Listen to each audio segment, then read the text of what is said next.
At Seen and Heard, it's always been our mission to see a Scotland that is bursting with rural businesses that are thriving and succeeding. But maybe you're running one of these businesses and feeling overwhelmed and a little out of control, and maybe you have a constant headache when it comes to thinking about how you can successfully market and promote that business. Well, we can help. We have created the OnFARM Academy, which takes the headache out of marketing. It is an online resource packed full of bite-sized courses that can help you to get your marketing on track and totally transform your business. So go in, have a dive, see what you can find, and download the courses that suit you. Simply visit training.onfarmacademy.com. Hello, it's Anna here with you again for this week's OnFARM podcast, and today I'm bringing you the second of 2 episodes from my amazingly sunny and glorious road trip up to Aberdeenshire. So after I spoke with Michael Medlock, who you heard from last week, I travelled further north up beyond Peterhead to the Rattray Estate. Absolutely stunning piece of coastline, really, really lovely place to visit. And I met there Calum Clark, who is the farm manager on the estate. And really, it was a bit like last week with Michael. It was a bit of a blether, but a fascinating blether, learning about his beef shorthorn cattle and his farming systems, met his wife's horses, which is always appealing for me. So I hope you enjoy this. Like Michael, Calum is a member of SOPA, the Scottish Organic Producers Association, but that's not by any means all we talk about. We talk about his whole farming system, and I enjoyed a thoroughly fascinating and beautiful walk through many of his fields and through the estate. So I hope you enjoy listening. I'm Calum Clark. I'm a farm manager here in Rattray Estates. Been here now 6 years past May. Mm-hmm. My wife Anne is the estate manager. Right. So she looks after the tenanted properties on the estate. So there's 15 let houses, okay, and there's 4 tenant farmers on the estate as well as the home farmland. Yeah. So she looks after that, plus she is my kind of right hand on the farm as well. So a lot of livestock duties. Anne's is my second person. Couldn't deal without her. Ken, she's my right hand, definitely. Then we've got Sean. Yeah. So Sean's my son. He's 19 next month, and when he finished school, he come home here and started working full time. So he's taken over the tractor duties, the arable side of the job. Yeah. So that's working fine there. So where I was prior to here, been various jobs all over the northeast of Scotland, really. But I was at Medlock and Medlock, Mearns Organics. Mm-hmm. I was stockman with them, and unfortunately I own a tenanted farm, and the estate there went in the market for sale. Right. So he lost his tenancy, and we had the 70 cows on the farm at that time, and the ewes, and they all had to be sold. So the ewes was putting them on the SOPA website for sale. Mm-hmm. And actually, it's funny enough now, it's my neighbour, but Moyer Cairness, they come down, they're organic, they come down and bought the ewes.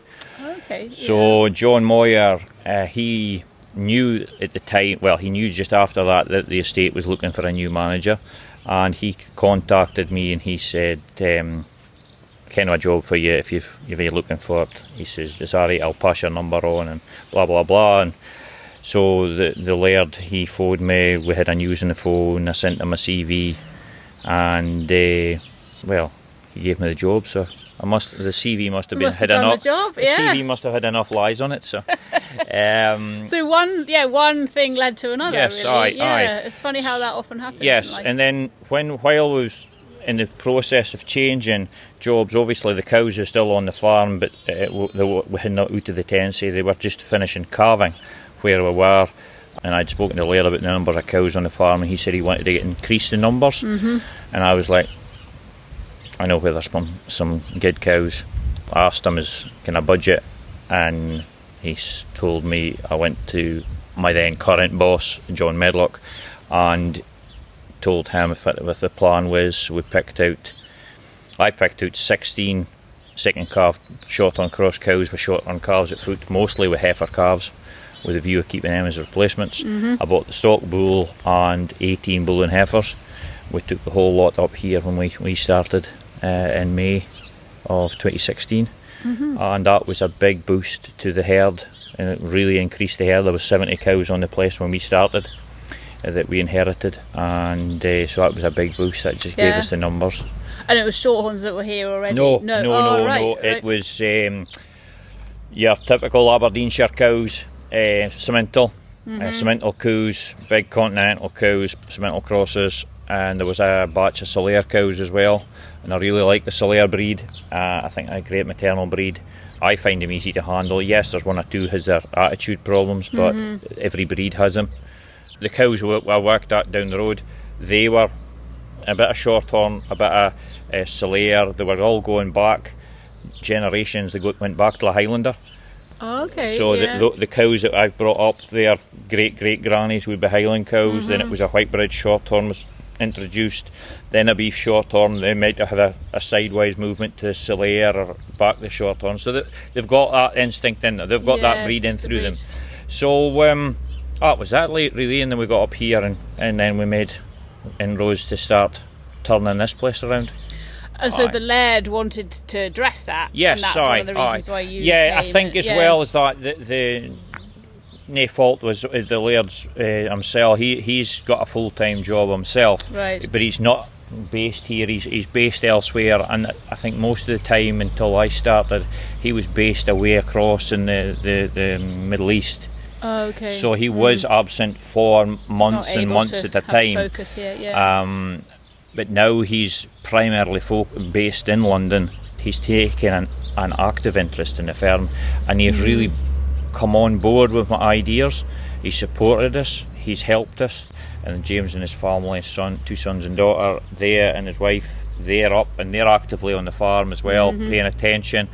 We couldn't do it without us. So it's really the two families we're working all together to make this estate. One big team. One big team, exactly. Yeah, for sure. And with your wife being involved as well, it really is a kind of family. Yes, many a day there's the three of us, and we're all working together at the same job you can. So it's fine, and we've all got each individual roles that we play through the year, and it's working in fine. Yeah, real team effort to preserve the history, but also look to the future. Yes, definitely. We're looking to the future as well. That's for sure. Trying to, as Abdi says, it's the carbon footprint. Yes. Well, I mean, I've got so many questions to ask. I almost don't know where to start. But maybe just kind of in the broader picture then to start with, how does organic fit into the whole picture here on the Rattray Estate? Simply put, we were organic where I was before at Mr. Medlock. So they fits with your experience. We was organic, and when we started here, the first 2 to 3 years we was here, things was not working.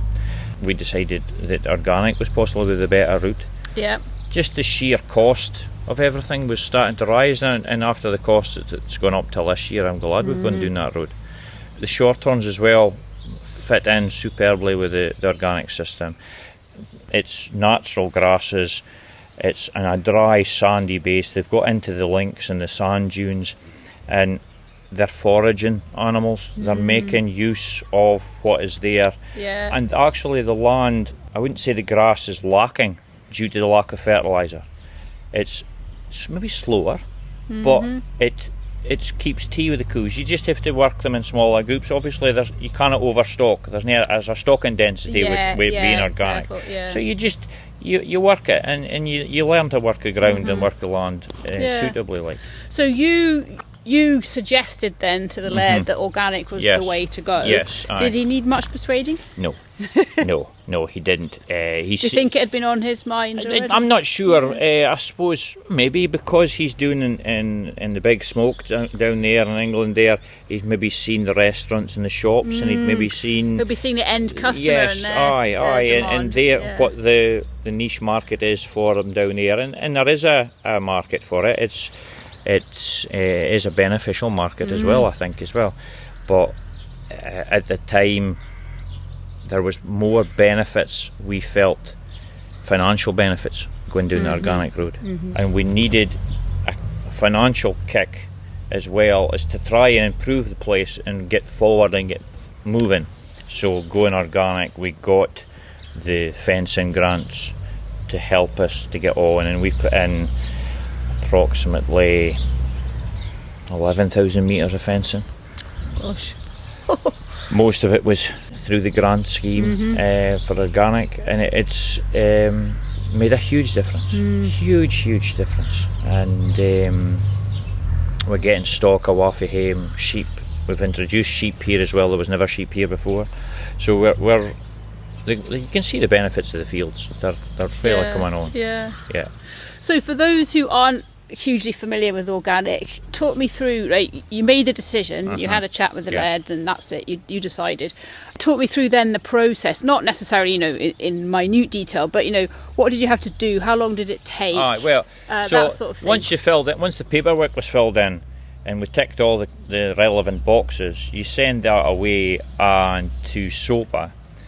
They look at it and decide whether we're viable candidates to go organic. And the one thing that was in our big favour is we've got the RSPB Loch of Strathbeg on the estate, right on the edge of the estate, and most of our water courses from even here end up in the loch. I see. So for us to eliminate use of nitrogens and pesticides and herbicides was huge benefit to them as well. You see, so for SOPA it was a no-brainer, I believe. I would say it's a 2-year conversion period. So in the first year, yes, you're getting you get a conversion payment the first 2 years, and then years 3 you have to sign up for 5 years. You make a plan for 5 years of what you're going to do with all the fields, and you try to, as much as you can, to stick to it. You get a conversion payment years 1 and 2. Years 3, 4 and 5 is like more management payments.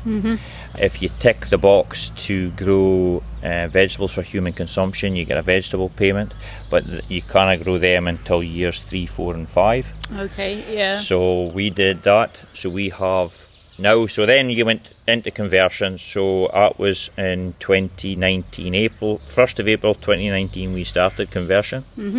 So everything you buy is organic price, but everything you sell is conventional price for that conversion period. So that's why you get the bigger conversion payment. So then in years 2, your oats is 2nd year conversion. Now for an organic farmer, they can actually feed a percentage of 2nd year conversion to their fully organic stock. So there's a wee bit slight rise in value for the oats that we grow here. And then in April 21, 1st of April 2021, so about a year ago, we were fully converted to organic. So our lambs were organic, our calves were organic, and our oats were organic. So we sold our oats there at harvest time last year for a great price, and we were delighted. And the lambs is good trade. We lamb in March now, and that's coming on, it's great. You're looking right through here, and if you look at the sand dunes away in the distance, that's still part of the estate. Wow. I reckon if you can see the water, that's a loch. There's a wee sliver that we can see just in the sky, in the edge of the grass to the sand dunes. See. That's part of the loch. I'm a wee bit taller than yourself. Yeah, I know, if I'm on tiptoes I can see. And then the loch lies horizontally through there in the back of that big high trees, and that's where the Loch of Strathbeg is. And the white buildings away in the distance is the RSPB unit, and also the MOD unit, because they've got these pylons for Ministry of Defence. All the land, the sheep that you can see right through there in the distance, that's all ours. Right. Gosh, so no wonder you're so busy. Aye, we've got plenty to do. We've plenty to do for sure. So the sheep numbers will keep up as long as we can. And of course, because we're organic, we can sell our wool organically. Actually, with it, right. We can sell so what does that organic. mean then for the business? Selling the wool. Yeah, not a huge amount of extra profit, I imagine. A wee bit. The wool's worth a wee bit more. Good. Slightly. It still doesn't pay the clippers. No. But it's just another tool, another marketing tool. We've got the Shetland yows. The fleeces seem to be in demand. Right. The native bred sheep as well. Yeah. Again, it seems to be in demand. I'm using Cheviot tups as well as Texel tups. So the Cheviot is that bit tighter than fleece, which is helping the wool clip for price.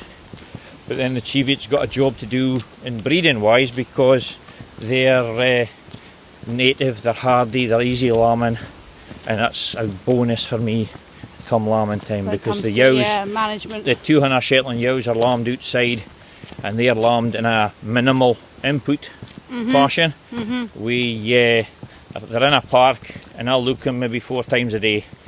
In the month of April, when they're lambing, mid-April to mid-May, I'm through them in the morning, I get through them at lunchtime, through them at supper time, and I get through them just before bedtime. Yeah. The biggest problems is you get a hanging lamb, is you'll get the head stuck, or you'll get them one leg or something like that. Yeah. The singles is the biggest issue there. So it's either fine-tuning.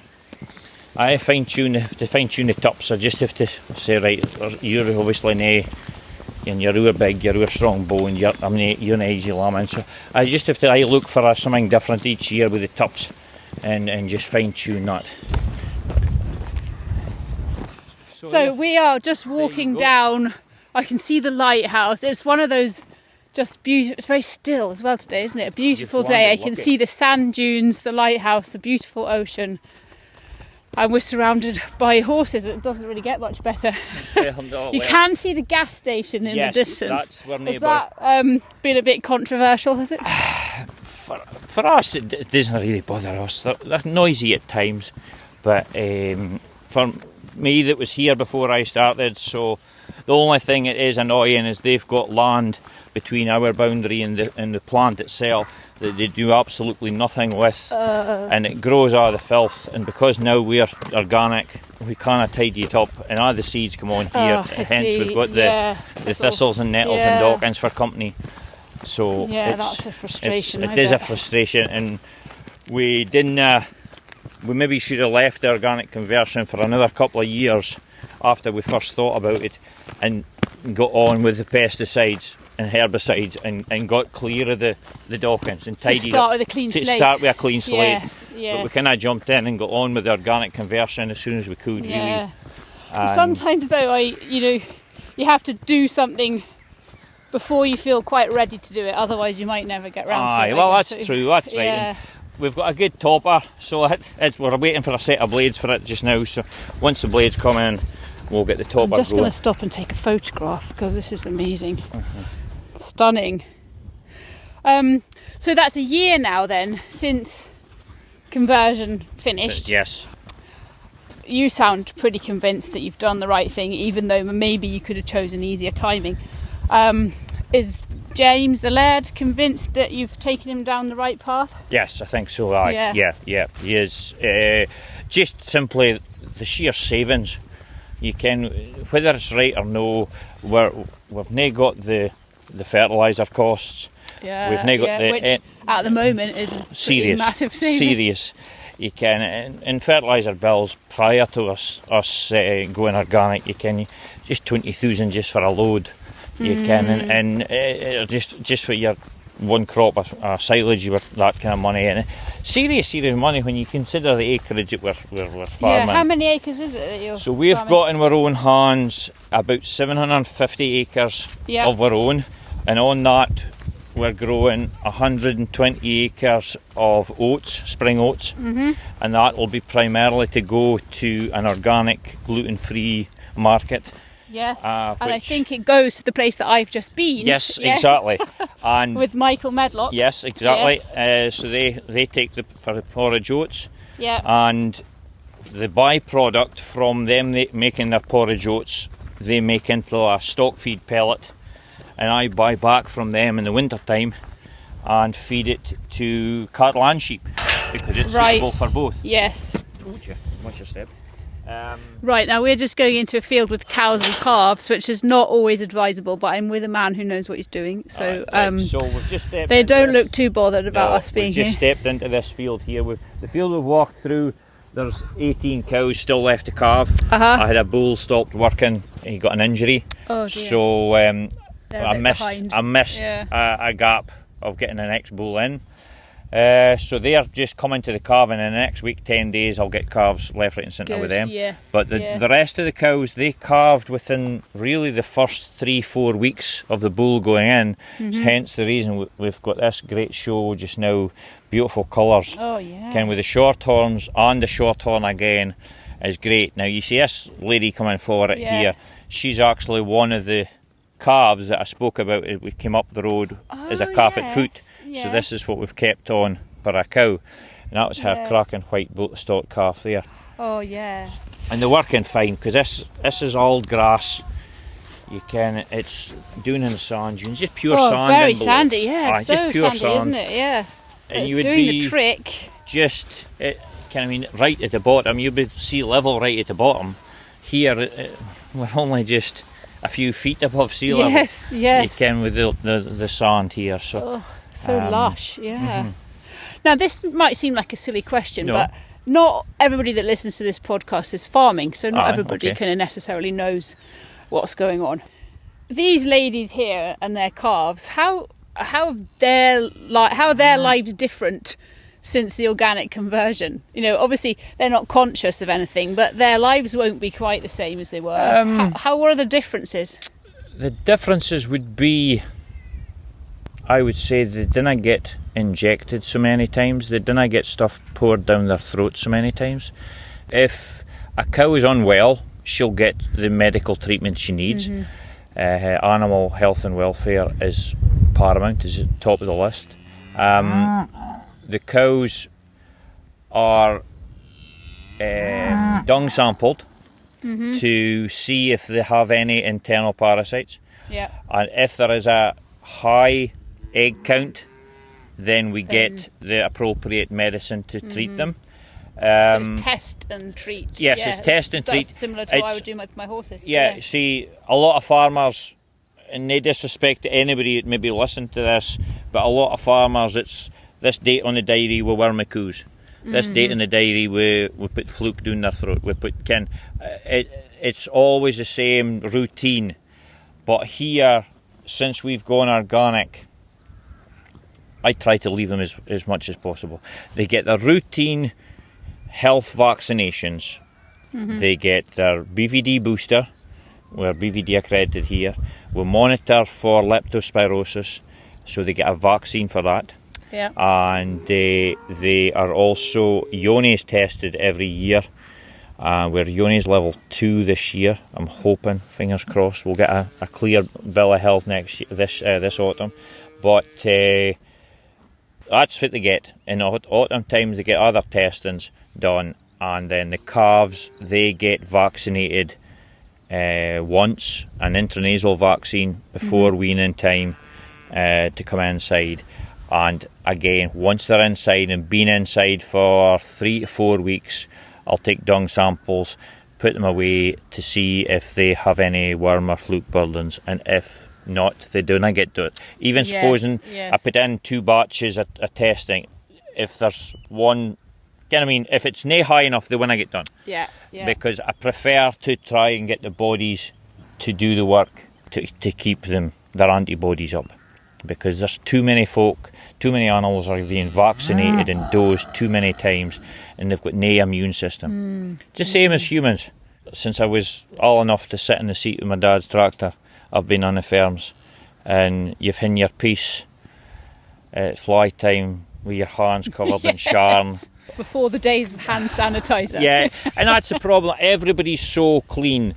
It's wash hands, disinfect.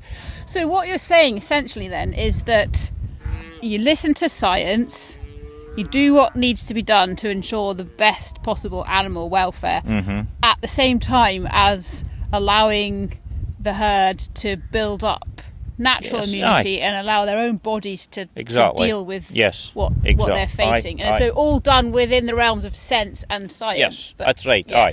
So the management system then, is it more challenging to manage or less challenging to manage since the conversion? I would say with the cattle side of things, the stock side of things, it's just as easy, if not easier.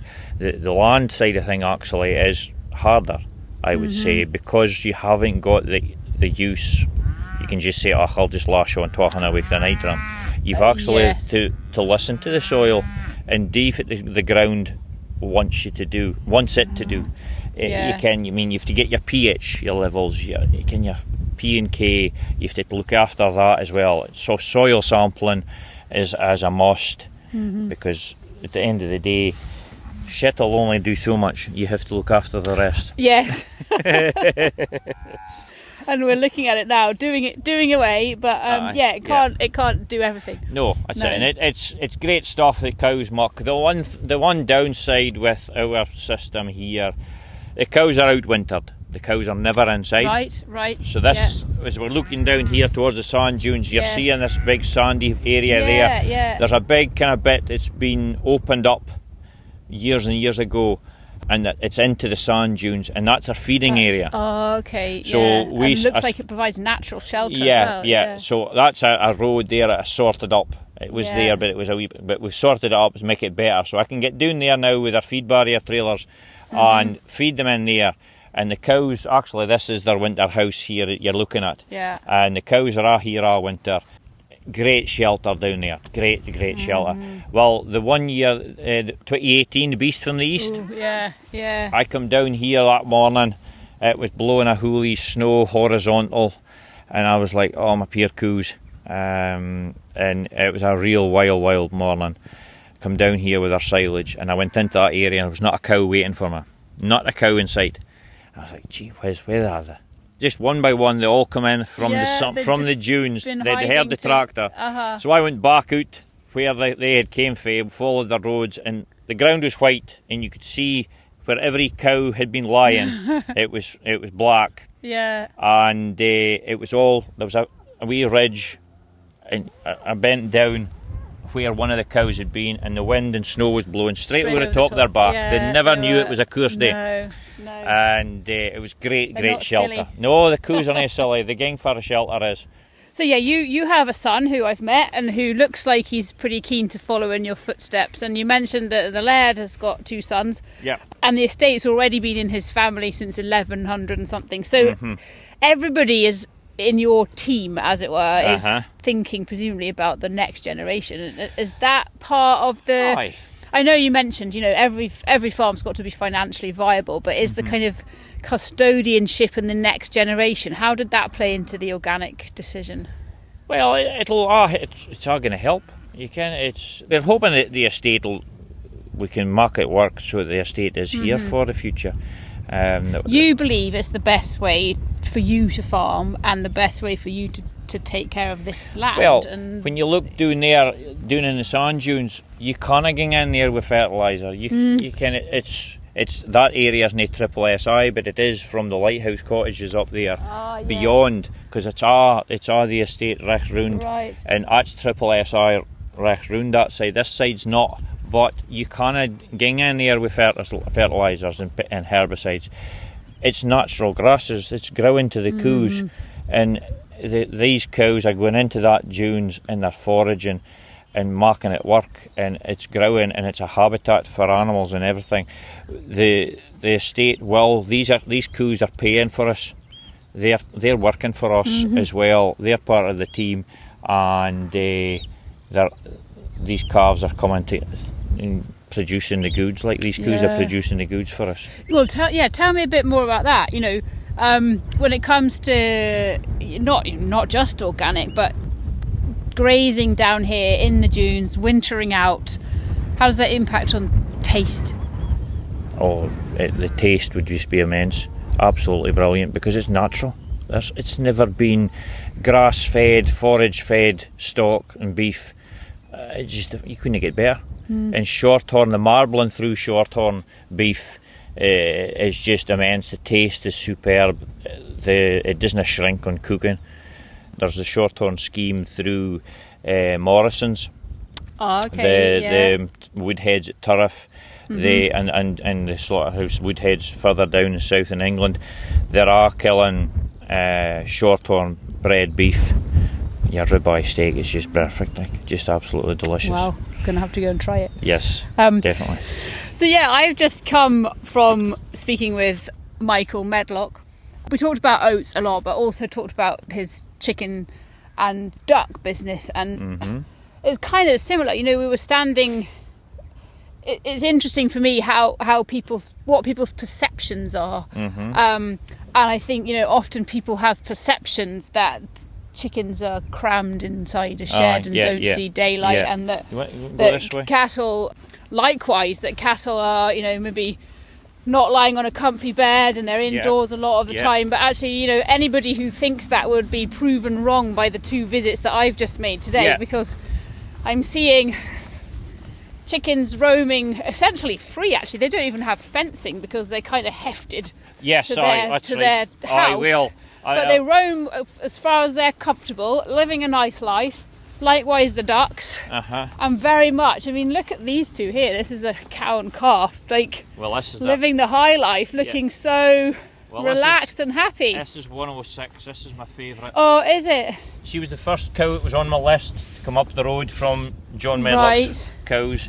You're obviously her favourite as well, because she looks totally comfy.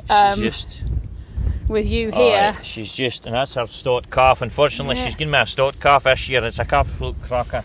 But this cow would stand all day and get clapped. That's why it takes me so long to get round the beast in the morning. But nobody could blame her, because look at them, they're just so quiet. Well, I mean, she's got no incentive to disappear because look at this. I mean, I know it's not weather like this every day, but even still, she's got a comfy sandy bed. Yeah, well, that's the thing. Plenty to eat. Doing in the sand dunes, there's areas that there's no grass on it, and you can find the cows and they're all lying on the sand. And the sand's actually warm. Oh, yes. Especially on days like this. But they do like the dry, sandier ground. Yeah. Well, I've had her up here now since 2016. She come up the road with a stot calf. And no unlike that markings, actually. Every year since, she's given me heifer calves. So her heifers are into the herd as well. So you can have a number of favourites. Yeah. But that's an absolute cracker. If that had been a pedigree bull calf, that's a money one. So we'll just go through this gate and get through and see this as the range. So I noticed a few lambs up by the steading. So is that just a kind of side project, or are they integral to the system as well? The sheep now are part of the system. They started off small scale. Yeah. I don't normally have creep feeders out to calves at this time of year, but we had heifers that calved in October. Right. So they've got that older kind of calves, so the creep feeders out for them. But these springborn calves that's in here, they just get benefiting. But they're eating the pellets, which are the byproduct from Mr. Medlock's oat. Porridge oats. Yes, I saw the pellets actually, and saw them coming off the conveyor belt in the shed. So kind of a no waste system, which is great. There's no carbon footprint with that. You see, it's no waste. It's the full cycle. We grow the oats here, and we're one of the farmers that supply Medlock with their porridge oats, or their oats for making into porridge. And once they've made the porridge, the byproduct from that, the husks and the dust and the flour, they compact it in. I'm not sure exactly how they do it, but they compact it in and make a pellet to it. It's maybe not the highest of analysis for feed value, but there's something in it at the stock love. They eat it well, and they do hell of a well on it. They're doing well on it, yeah. So we're in here now, and this is a lot of pedigree cows and some commercial cows where there's some autumn-born calves. So there's heifers with autumns, and then there's some purines. There's a pure bull calf here in front of us. Oh, yeah. So that's the kind of colours we're looking for. Hello. Yeah, oh, but we didn't always get the colours. So, tell me about the colours then. Well, the Shorthorn what breed, do you look right? for, Well, and why does it matter? Traditionally, the Shorthorn breed is this. Everybody knows them as the roan. Mm-hmm. This bonny, deep red with white, and there's white and red mixed through each other. If you can get the white belly as well, that's so kind of like that lady over there. Yeah, but then again, you see, that's a commercial cow. Her father's a beef Shorthorn, but her mother is actually a Solaire. Believe it or not. Yeah, this is a pedigree cow. Right. Here. So she's got the white belly. She's got the white belly in the roan. There's a pedigree cow right in front of us with a heifer calf at foot. Mm-hmm. That's the kind of colours they're looking for. There's this now as a tradition for this deep red and white all through the whole entire body, like this heifer calf here. Yes. But this is more of the traditional type that the folk is looking for. Is the red from the head and the neck down, and then the white starts coming through the body. You get a bit of white down the tail. But then you get everything from pure red to pure white. Pure white, just like and that one. That one here is a pure heifer, pure white. Her mum's roan, her dad's roan, but you get the white through them, which it's like a box of chocolates. You're never sure what you're going to get next. That's what I love about the breed. You're carving them and you're never sure what you're getting. I love it when you see the feet coming out and you kind of wait to see if there's any red coming out as well, because you want the red, you want the roans. It's the big thing. But a good whiting is as good as a roaning, but it's unfortunate that most of the buyer is round the ring side when you're selling a pedigree bull. They just look for the colour draws them their attention. Yes. But I've kept recently 2 white bulls, and I've managed to get them sold away to guys, commercial farmers, and they're delighted with them. There's one last year, and she's doing it in Glasgow, and she's got calves in the ground now, and she's delighted. And I just sold one there a month ago, and he's away to the Isle of Lewis. And grazing the common land over there, Isle of Lewis, so he's delighted with his as well. So I've got one bull up in Orkney, so they're spread out over the place. Oh yeah, you'll have to go on a road trip to go and visit see them. Mark Hen, aye, that's right. Yeah. So why is Shorthorns your breed then? Why have you gravitated towards them? And from an early age, I think I maybe was 8 or 9. I was at the Turra show, and at Turra show we was watching the judging and everything, and it came to the parade, the grand parade in the afternoon, and they always look for kids to take the placard with the name. Yeah. So I run for it, and I got a placard, they thinking nothing about it, just a post with a name on it, didn't mean much to me.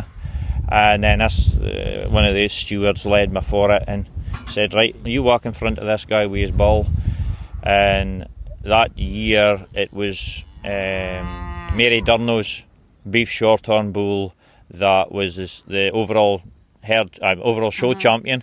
Mary Durno was the upper male herd at Tarvis, and Robbie Minty was the stockman, and I was standing in front of Robbie, and I mind looking up at this massive bull just standing behind me, and Robbie, he looked at me and he says, "Dinna worry alone, he winna bother you." And I get him a clap down the neck, and he was a big, gentle giant. I just walked aside Robbie and the ball, get through the ring, and I fell in love with the beef Shorthorns for then. Actually, one of the other stockmen, Ian Matthews, was stockman there for a while, and while he was away down at, after I'd left school, he was away down at the Royal Show, and maybe even the Highland, I can't remember, and I looked after the pedigrees at Tillycairn, where the pedigrees were. I looked after them while he was away at the show. I just love the breed. And they're so easy to handle. Are they? Yeah. Well, they're docile, they're easy to handle. We're right in the middle of a field of cows and calves, and they're just carrying on their own thing, just giving us a bit of a glance, and then just, you're not bothering me, and get on with the job. And they're milky. They've got great milk. They're producing the goods to breed the calf. Well, that's her calf. You can just see it glowing. Yeah. And the froth around their nose when they're sucking. I just love the breed. And our cattle are sold. The steers are all sold at year-old, and they go on to an organic finisher locally just down the road at Ellen. Right. And he finishes them all, and he sells them to Keepak at Macintosh Donald at Portlethen. Yes. So they've got 2 journeys in their life, which is minimal. Yeah. To make less stress. Yeah. And it's a farmer himself that shifts them. So he comes up with his own tractor and float, and we put them on the float, and he runs them to Ellen, and then once they're finished there, they go to Macintosh Donald at Portlethen. So they really go halfway their full journey, and then they go the other half down to the slaughterhouse. They're not long. An hour in the box at most. You can maybe not even that with these fast tractors nowadays. But and then once they're at Portlethen, Macintosh Donald have an organic. They push out their organic markets to meet the various different markets. I know Tesco's is one of their outlets, but I'm not 100%. I must admit, I'm not 100% sure where the rest of their markets are. But we just try and make sure that the product we produce is to the highest standard. We've got all the bodies that we have to adhere to. And we've not only got SOPA, but we've also got QMS of course. as well. So we've actually got more standards to look up till and farm till than the conventional farmer. And sometimes we just need rules, don't we? Because the consumer, all consumers to a degree, but particularly the most discerning consumers, they want to know the detail. They want to know where it's come from. They want to know high animal welfare. They want to be reassured of, in this case, organic. Sometimes these rules have got to. For sure, definitely. And this anywhere in Scotland, the beef and lamb and chicken and pork. It's all to the highest standard. You can. It's best. It's probably the best and the cleanest meat that you could get, because we've got these governing bodies looking after us. They're making sure that we're farming properly.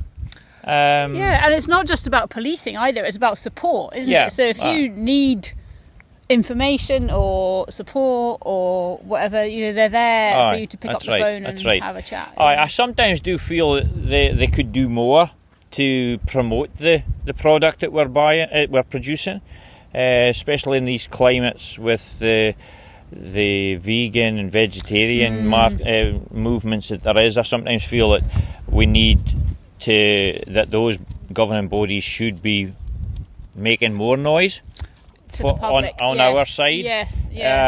I did feel for a while there. I've probably been saying the same thing for years. Yes, aye. Well, they've come along with this veganuary at the turn of the year, and it's just nonsense because. They're all on about climate and food miles and all the rest of it, and the majority of stuff in a vegan diet will travel thousands of miles to a factory. My major issue with veganuary is that it is January. Like if you're going to be vegan for a month, choose a month in the summertime where you can actually buy Scottish produce, Scottish potatoes, Scottish strawberries. In January, it's all imported. It's all imported. So but if somebody wants to do it, think about it. What's the point of being vegan for a month? It's. I love my animals. I love them all. I think they all deserve the utmost care and attention. I'm here looking after them. I say me, but I should get on as well and show it. The three of us are here looking after the stock all year round, and there's one day that these cows really need us, and that's the day they're calving. And if I have a death at calving time, it hits me. I really feel it, because that's the one day that cow needed me, and I wasn't there for her, and she's ended up with a dead calf. Because I have deaths. We all had deaths, and for a farmer that says he doesn't have a dead calf is lying. I had a cow one tea time. She was going about, she was calving, and she was buggering about, and says, "Well, you're a big able cow, you should manage to calve yourself." And she was buggering about, and it got to about 8 o'clock at night, and I wasn't any further on, and right, I'll take you in, have a look, and put my hand in, and just a tail. A full breech, and I was damned if I could get that legs up. Couldn't get them up, so phoned the vet, and the vet came out, and unfortunately the calf was dead. And he managed to get it up and out without a cesarean. Yeah, wow. He managed to get good in him, and he managed to get the legs up and get the calf out. But it was dead. I'd been too long. I wasn't. When I'd seen it at 5 o'clock, I might have saved the calf. She might have been going a little earlier. You can. And I hadn't been. I was off the bar. I wasn't paying attention, and I missed it. But luckily, I had a cow. It had a set of twins, and she was one of the twins. She wasn't wanting. I'd actually been bottle feeding it, so I just covered the calf and all the, what I would say, all the growlix, all the blood and all the juices for the calving. And it was late at night by that time, and shoved the calf and the cow in the pen, shut the lights off, and went into my bed. And went out in the morning, and she was lying there with the calf, took her in her breast and pooping full, like, so. It was a successful twinning on, like, so it was grand. Yeah. But they didn't all work out like well, that's the thing, and nobody would say farming's not without its challenges and its difficult days. That's right. All right. Raymond Irvin, it was on this farming life, said he said the phrase, farming's nae a job, it's a way of life. Totally and true. It's right enough. You didn't get into farming to make heaps of money, and you're bred into it, and it's in you. I can't say first days that I could manage to sit in my dad's tractor, that was what I wanted to do. Just new. So what have we got here? This is a very ornate looking wall. This is the back of the garden to the big house. Oh, I see. So this is kind of turrets, you would say, and little ducats. I think they're called ducats or something. Yeah. Do you want to see the front of the big house? I'd love to. That's all right. Just walk across here. Quite unusual as well that you come at it from two sides rather than from the from the front. Aye. It's just, well, he's got the policies out the front, the two little policies fields out the front here, so we've got a wee bit of work to do there. We've got some new fencing to go up next year, and luckily the fences are there on Storm Arwen because the trees would have been all over the top of it. But so we've got the field and the garden, and it's a lovely house, isn't it? Yeah. So this would be the original part of the house, and then there was an extension put on. I'm not sure when. So obviously the original bit is the whitewashed part. Yes. And then the extension's out the back there. So it's beautiful. It's a lovely. When it comes to houses, I just love symmetrical. Like, I just think they're lovely. So this totally appeals to me. Alright. So she's some house. She is, isn't she? Newly painted. It looks very. I think very smart. Well, that's lovely. But the croquet lawn. Wow. And it's all kept with a wee robot mower. Oh, is it? Oh, we've just got one of those actually. Yeah. So they're really useful. It was away in the garage getting sorted, so it's now that it should be, but it's back now and it's catching up. So he sounds like a pretty good boss. James is bang on. Like I really get on with him. He wants the estate to get on. He wants the estate to get better. It's in his interest, isn't it? And he said to me that as far as the farm goes, he wanted the farm to wash its face. Yeah. He says, I'm not wanting it to mark its fortune, but he says at the same time, I want to come home and see a farm that's working and tidy and making the most of the assets you've got. Yeah. And as far as my own future goes, I'm hoping to be here. As long as James wants me, I'm hoping to be here for, retirement really. Hoping that maybe Sean would follow on behind me and keep going. But that'll be up to him, obviously. Yes. But as far as my plans for the herd and the farm is to keep going organic as long as there's a market for being organic. Mm-hmm. And do you think there will be? Because I think so. We are faced at the moment with unprecedented food prices. Yeah. So people are having to make tough choices, and maybe choices that they don't necessarily want to make. But do you think the market will remain strong for organic? I do believe so, because there's going to be more farmers go organic. Yeah. And that will ultimately, it'll bring down the price of the commodity we are producing. So as much as we like the high prices that we're selling our stock for just now, I believe because of the input costs, fertiliser, chemicals, they are rising, and I kind of see them coming back down to the levels, that they were at. So to get your costs down, you have to do something. So I think more and more folk will go organic. More and more consumers will possibly go organic because they're looking for a better quality product. We'll just, that's what I think anyway. Yeah. I'm not saying it'll happen. No, but nobody can accurately predict the future, but we've got to give it a go. That's what I'm thinking anyway. And for as long as I can see a market for it, will continue. The stock, as far as the stock side goes, the short terms will be here as long as I'm here. Oh, that's nice to hear. Whether we can the pedigree side, I haven't really spoke much about the pedigree side, but the pedigree side is just a wee bit of fun. We're doing a wee bit of maybe breed a bull for ourselves if we can. If we can sell some bulls, even better. We're going to the summer shows to support the local summer shows. Good, yeah. And get a wee bit of fun and crack and meet the other farmers and hear well, blether. After 2 years without any of these shows, yes, it's a nice thing to do. It's a shame at one of the local shows at Ireland, it seems to have fallen by the wayside with COVID, which is unfortunate. That's a shame. It was a great wee show, but we'll support our local shows here. Yeah. We'll have about 5 or 6 to go to in July and August. Good. It's a short window. And it's also pushing the organic side because folk can see what our stock looks like and they're organic. Yes, well, absolutely, yes. It is like a shop window and an advert, like you say. Yeah, but then the cattle numbers, we're going to continue the cattle numbers. We'll try and keep them builded up. Yeah. We're at about 100 cows just now. I would like to maybe get to 115 to 125 right, yeah. if the farm will allow us. Yes. Can I mean if the grass, the quality of the grazing will allow us. Yeah. Then there's the sheep. Currently we've got 300 sheep.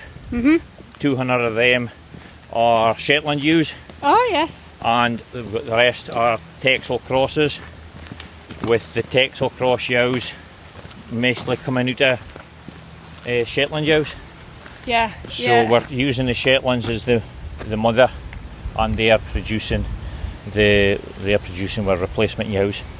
So we've come out here to the end of the edge of the estate, the home farm. View, but just as lovely in a way. So this big dike here is kind of the boundary. The boundary of the estate. Yeah. That's the Laird's Garden fence, as he says. So in there, the rest of that's the garden. Yes. So we've got everything you see is part of the estate. Right. Everything to it would be the west of us, is the home farms. And then you go through this way. This is tenanted now. This is one of the tenant farms here. Right. That's a tenant farm there. That's the one that the Moyers rent. So he's a tenant on the estate. Yeah. Hence and do you have much to do with them in a farming capacity? No. They do their own thing. You manage the home farm. I manage the home farm. I have nothing to do with it if anybody else does. No. You can't. And none of them are organic? John is. Oh, John's right. organic. Yes, John's organic. And he's got old Rattray there, so he's organic. And he's been organic for a fair while. Right. And he's the one I have to blame for me coming up here, because he told me about the job. But then if you look through this gateway past the hedge, then you're looking right through here.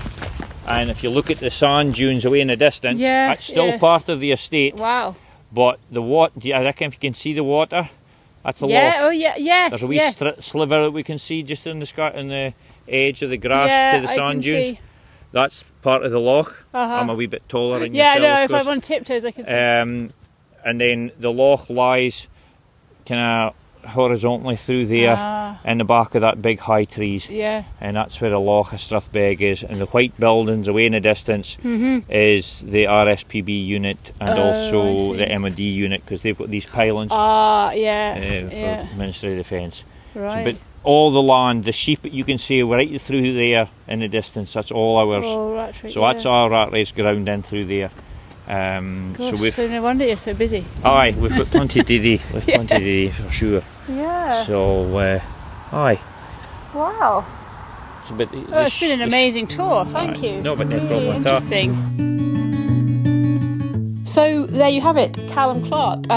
this episode and last week's with Michael are a little bit longer than usual, but I just thought I'd been up there, long journey and really, really fascinating visits, and it was really difficult to cut anything out because I just thought it was all really interesting. So we've kept them long, hope you don't mind.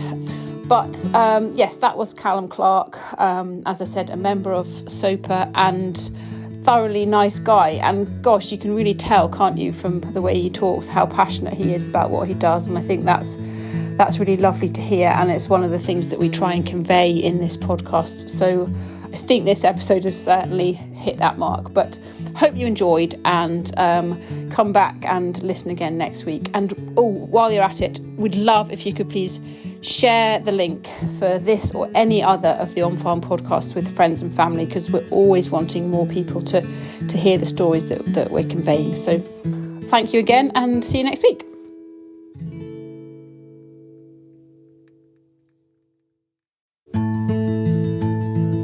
Just one thing before I go, SOPA, Scottish Organic Producers Association, are looking at the moment for a Membership Services Development Coordinator. So somebody who will look after membership, members, events, a little bit of PR and social media, and generally be the face of SOPA, working within a small but amazing team. And we know, because they're clients of ours and we love working with them, this is likely to be a really, really rewarding and enjoyable job. So if you'd like more information, or if you think you know anybody who might be interested in applying, you have until the 30th of June to apply. And if you go to sopa.org.uk and look on the news page, you will find a link to details and the application form. So definitely something worth spreading the word about.